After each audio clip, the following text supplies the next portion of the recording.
হরে কৃষ্ণা গৌর ভক্তবৃন্দ, তোমাদের মধ্যে জানা আমার এই ভিডিওটি আজকে প্রথমবার দেখছো তাদেরকে আমি বলে রাখি, আমার নাম জয়। আমি প্রত্যেক দিন 30 থেকে 40 সেকেন্ড সময়ের মাধ্যমে শ্রীমদ্ ভগবদ্গীতার একটি থেকে দুটি শ্লোক পড়ে আপনাদের সামনে তুলে ধরার চেষ্টা করি। আমি চাই প্রত্যেক দিন আপনারা যেন শ্রীমদ্ ভগবদ্গীতার একটি থেকে দুটি শ্লোক শুনুন আমার এই ভিডিওর মাধ্যমে, বা নিজেরাও আপনারা শ্রীমদ্ ভগবদ্গীতার একটি থেকে দুটি শ্লোক প্রত্যেক দিন শ্রবণ করুন, সে যে কোনোভাবে।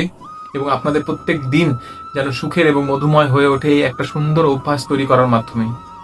সেই পথেই ব্রতী হয়ে আজকে আমরা শুরু করতে চলেছি শ্রীমদ্ ভগবদ্গীতার দ্বিতীয় অধ্যায়ের 27 এবং 28তম শ্লোক।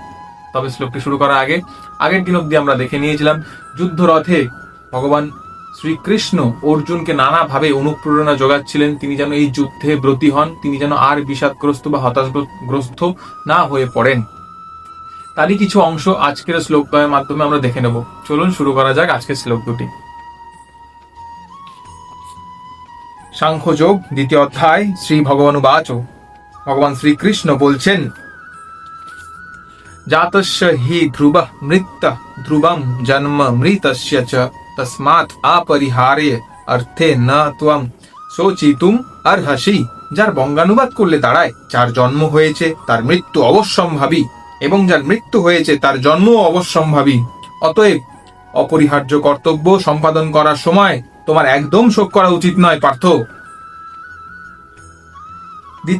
দ্বিতীয় শ্লোক 28। শ্রী ভগবান বাচ, ভগবান শ্রীকৃষ্ণ বলছেন,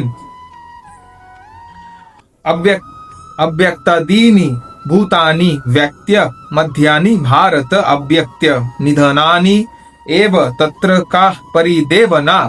যার বঙ্গানুবাদ করলে দাঁড়ায়, হে ভারত, সমস্ত সৃষ্ট জীব উৎপন্ন হওয়ার আগে অপ্রকাশিত থাকে, তাদের স্থিতিকালে তারা প্রকাশিত থাকে এবং বিনাশের পর আবার অপ্রকাশিত হয়ে যায়।